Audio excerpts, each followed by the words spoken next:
Hello students, मैं self Shikha and you are coaching velocity learning. आज हम अपना नया वीडियो 10th क्लास के लिए लेकर आए हैं जो कि आपके चैप्टर इलेक्ट्रिसिटी से है। और आज हम एक बहुत ही कंफ्यूजिंग सा आपका टॉपिक है जिसको बहुत इजी वे से हम आपको एक्सप्लेन करने वाला है, दैट इज रेजिस्टिविटी।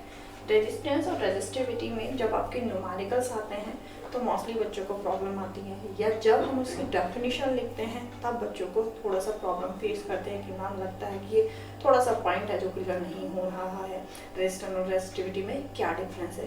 तो आज आपकी उसी प्रॉब्लम को सॉल्व करने के लिए हम अपना ये नया वीडियो लेकर आए हैं। So let's get started today topic which one resistivity of conductor. Okay, देखो मैंने अपने प्रीवियस वीडियो में आपको रेजिस्टेंस एक्सप्लेन किया था, जिसके अकॉर्डिंग हमारा जो फॉर्मूला था R equal to rho L upon A। ठीक है, ये आपका क्या था, रेजिस्टेंस का फॉर्मूला हम लोगों ने आपको बताया था। ठीक है, अब हम क्या करते हैं, हमने कोई भी एक कंडक्टर ले लिया, लेट उस कंडक्टर का लेंथ 1 मीटर लिया और उसका क्रॉस सेक्शन एरिया क्या हुआ 1 मीटर स्क्वायर। मतलब ये एक स्पेसिफाइड वैल्यूज ले ली हमने आपकी लेंथ की और हमने आपके क्रॉस सेक्शन एरिया की। ठीक है, वहां से लिया। अब इन्हीं वैल्यूज को हम अगर इस फॉर्मूले में पुट करते हैं देन R इक्वल टू रो, यानी 1 से 1 कैंसिल आउट, तो R इक्वल टू क्या हो जाएगा, रेजिस्टेंस इक्वल टू रो, जहां हमने बताया था कि रो इज कॉल्ड द रेजिस्टिविटी। तो it means some specified conditions when a length equal to 1 meter, cross section area equal to 1 meter square, then the resistance will be called resistivity।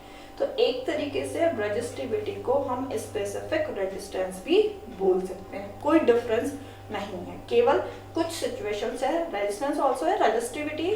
ठीक है, resistivity is also called a resistance, लेकिन क्या हम केवल special condition में हम resistivity को resistance भी बोलते हैं, सॉरी रेजिस्टेंस को रेजिस्टिविटी बोलते हैं, in which conditions when the conductor's length will be 1 metre and cross section area will be 1 metre square. ठीक है, तो according to this resistivity of a substance is numerically equal, ठीक है, to the resistance of a rod of that substance, ठीक है, which is 1 metre long and 1 square metre in cross section area. यानी आपका कोई भी सब्सटेंस आपने ले लिया, जस्ट लाइक ये मैंने आपका कॉपर ले लिया, ये कॉपर की मैंने रोड बनाया है यहाँ पर।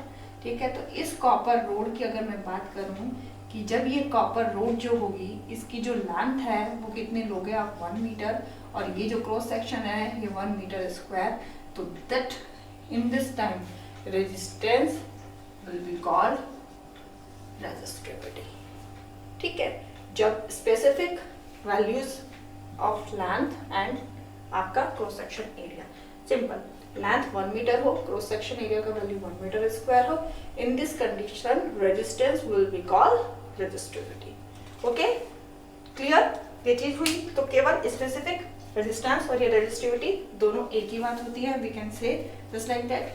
अब हमने आपको बताया था इसकी SI यूनिट अगर हम निकालते हैं, पहले तो यहाँ पर आप अपने रेजिस्टिविटी के फॉर्मूला को यहाँ से बताइए, रेजिस्टिविटी का फॉर्मूला अगर हम यहाँ से फाइंड करें देन रेजिस्टिविटी इक्वल टू क्या हो जाएगा, रो इक्वल टू आपका हो जाएगा R into A upon L, that is the formula of your resistivity, right. Find the SI unit, we know that rho equal to resistance का unit होता है आपका ओम, मीटर स्क्वायर एरिया का and length का metre, cancel out this one, then resistivity equal to ohm metre. SI unit of resistivity is called your ohm of metre. अब देखो students, जैसे हमने बताया था कि जो आपका रेजिस्टेंस होता है वो 4 फैक्टर्स के ऊपर डिपेंड करता है, या अफेक्ट करते हैं 4 फैक्टर, लेंथ करता है, ठीक है, क्रॉस सेक्शन एरिया से करता था, नेचर ऑफ मटेरियल करता था, टेम्परेचर करता था। बट यहाँ तो आपके, क्योंकि हमने तो क्या कहा है कि ये स्पेसिफाइड है, अगर हमारी लेंथ और एरिया ए होंगे, ये वैल्यूज होंगी हमारे लेंथ और एरिया की, उसी कंडीशन में resistance will be called resistivity. तो डेफिनेटली रेजिस्टिविटी तो अब आपकी लेंथ और क्रॉस सेक्शन एरिया के ऊपर डिपेंड नहीं करेगी, रेजिस्टिविटी आपकी किसके ऊपर डिपेंड करेगी, बाकी जो दोनों फैक्टर्स बचे हैं उनके ऊपर जो आपकी रेजिस्टिविटी है वो डिपेंड करेगी, यानी नेचर ऑफ मटेरियल के ऊपर भी डिपेंड करेगी और सेकेंड वन आपके टेम्परेचर के ऊपर भी डिपेंड करेगी। ठीक है, यहाँ देखो कुछ लिखते हैं, यहाँ पर हम यहाँ पर ये मेटल्स हैं, इनकी मैं किस लिख रही हूँ, रेजिस्टिविटी 1.6 × 10⁸ ओम मीटर, ये आपके सिल्वर की है, कॉपर की equal to 1.69 × 10⁻⁻8 ohm metre, aluminium की ऑल्सो 2.63 × 10⁻⁻8 ओम मीटर, मरकरी की लिखते हैं Hg equal to 94 × 10⁻⁻8 ohm metre. ठीक है, मैग्नीज इक्वल टू होता है 184.0 × 10⁻⁸8 ohm metre. These all are metal. अगर हम मैं यहाँ एलॉय जैसे आपके नाइक्रोम की लिखती हूँ, तो नाइक्रोम की जो रेजिस्टिविटी होती है वो होती है 110 × 10⁻⁻8 ओम मीटर। राइट, तो देखो अब यहाँ से आपको पता है गुड कंडक्टर ऑफ इलेक्ट्रिसिटी अगर हम यहाँ से निकालते हैं तो हमें पता होता है हमारा सिल्वर सबसे बेस्ट कंडक्टर होता है आपके इलेक्ट्रिसिटी का।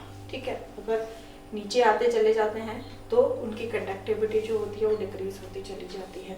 सिल्वर सबसे बेस्ट है, कॉपर उससे कम, एल्यूमिनियम उससे कम होता है, और नीचे जाएं तो ये बिल्कुल भी नहीं होते हैं। राइट, तो अब अगर आप इनकी वैल्यू से देखो, रेजिस्टिविटी की वैल्यू देखो, तो धीरे धीरे रेजिस्टिविटी की वैल्यू क्या होती जा रही है, इंक्रीज होती जा रही है। मीन्स उनकी कंडक्टिविटी तो क्या होती जा रही है, डिक्रीज होती जा रही है, बट रेजिस्टिविटी क्या होती है, इंक्रीज होती जा रही है। ओके, तो it means you can say कि जो पुअर कंडक्टर होते हैं आपके इलेक्ट्रिसिटी के, उनकी रेजिस्टिविटी जो होती है हाई होती है, और जो गुड कंडक्टर ऑफ इलेक्ट्रिसिटी होते हैं उनकी रेजिस्टिविटी क्या होती है, कम होती है। सिंपल सी बात है, रेजिस्टिविटी क्या है, ऑब्स्टेकल प्रोड्यूस करना करंट के फ्लो में। ठीक है, करंट के फ्लो में ऑब्स्टेकल प्रोड्यूस कर रहे हैं, that is called in a specified situation, that is called resistivity. तो सिंपल सी बात होती है भाई, जब ज्यादा ऑब्स्टेकल प्रोड्यूस करेंगे तो करंट फ्लो नहीं होगा, तो that's why how can we say कि वो गुड कंडक्टर है। गुड कंडक्टर तो हम तभी बोलेंगे जब इलेक्ट्रिक करंट इजीली फ्लो हो रहा हो। राइट, तो यहीं से आइडिया लगाइए आप कि जो हमारे गुड कंडक्टर ऑफ इलेक्ट्रिसिटी होते हैं उनकी रेजिस्टिविटी पुअर होगी, और जो हमारे क्या होता है बैड कंडक्टर ऑफ इलेक्ट्रिसिटी होते हैं उनकी रेजिस्टिविटी हाई होगी। Here is one more example, nichrome. Nichrome हमारे क्या होता है, अलॉय है हमारा नाइक्रोम, और देखो 110 × 10⁻⁻8 राइट, इतनी होती है इसकी। तो यहाँ अगर हम बात करते हैं आपसे, तो हमारे जो अलॉय होते हैं वो poor conductor of electricity, you can say poor conductor of electricity, तो वहाँ उनकी रेजिस्टिविटी क्या होती है, बहुत ज़्यादा हाई होती है। और यही एक रीज़न होता है कि आपके जितने भी इस तरीके के इलेक्ट्रिक अप्लायंसेस होते हैं जो हीटिंग इफेक्ट प्रोड्यूस करते हैं, वहाँ पर मोस्टली उनको किससे बनाया जाता है, आपके अलॉय से बनाया जाता है। जैसे आपका आयरन ले लो, प्रेस जो होती है उसके अंदर जो फिलामेंट होता है वो आपका किसका बनता है, अलॉय का बनता है, नाइक्रोम से बना हुआ होता है। बिकॉज सबसे सिंपल बात, एक तो उनकी रेजिस्टिविटी जो होती है वो बहुत ज़्यादा हाई होती है, क्योंकि हाई इसलिए कि जितना ज़्यादा कोलाइडर होगा, जितना ज़्यादा ऑब्स्टेकल होगा, टकराएंगे, टकराने से उनके उतनी ज़्यादा हीट प्रोड्यूस होगी। राइट, तो नाइक्रोम जो प्रेस होती है, प्रेस में आपको हीटिंग इफेक्ट ही तो है आपका वो, तो जितना ज़्यादा वहाँ पर ऑब्स्टिकल होगा, जितनी ज़्यादा वैल्यूज जो होगी रेजिस्टेंस की हाई होगी, उतना ही ज़्यादा वहाँ पर हीट प्रोड्यूस होगी। राइट, तो इसीलिए हमारा क्या कहा है, उनकी रेजिस्टिविटी उतना ही ज़्यादा होगी। तो इसीलिए हमें बोला गया है कि जो हमारे हीटिंग इफेक्ट्स होते हैं, हीटिंग अप्लायंसेस जितने भी होते हैं, वो सब अलॉय से बना हुआ होता है। बिकॉज एक तो उनकी रेजिस्टिविटी बहुत हाई होती है, एंड सेकेंड वन आपके जो अलॉय होते हैं वो इजीली ऑक्सीडाइज नहीं होते, उनका ऑक्सीडेशन नहीं होता है। तो इट मीन्स बस ये आपका रेजिस्टिविटी, स्पेशल कंडीशन में रेजिस्टेंस को ही रेजिस्टिविटी कहते हैं। व्हेन द जो भी आपका कंडक्टर है, जो भी आपने रोड लिया हुआ है सबस्टेंस का, उसकी अगर length 1 metre, cross section area आपका जो है 1 मीटर स्क्वायर होता है, in this situation resistance will be called resistivity, जिसको कि हम रो से रिप्रेजेंट करते हैं, rho equal to I × A/L, this is the formula of your resistivity. Because इसके ऊपर बहुत ज़्यादा न्यूमेरिकल आपके एग्जाम्स में आते हैं, बहुत इंपॉर्टेंट टॉपिक है न्यूमेरिकल, आपको उसको मिलेगा, हर कंडीशन में मिलेगा। सो इसको केयरफुली और अटेंटिवली लर्न कीजिएगा। होपफुली क्लियर हुआ होगा आपको ये। अब अपने नेक्स्ट वीडियो के साथ फिर से आएंगे, तब तक के लिए थैंक यू एंड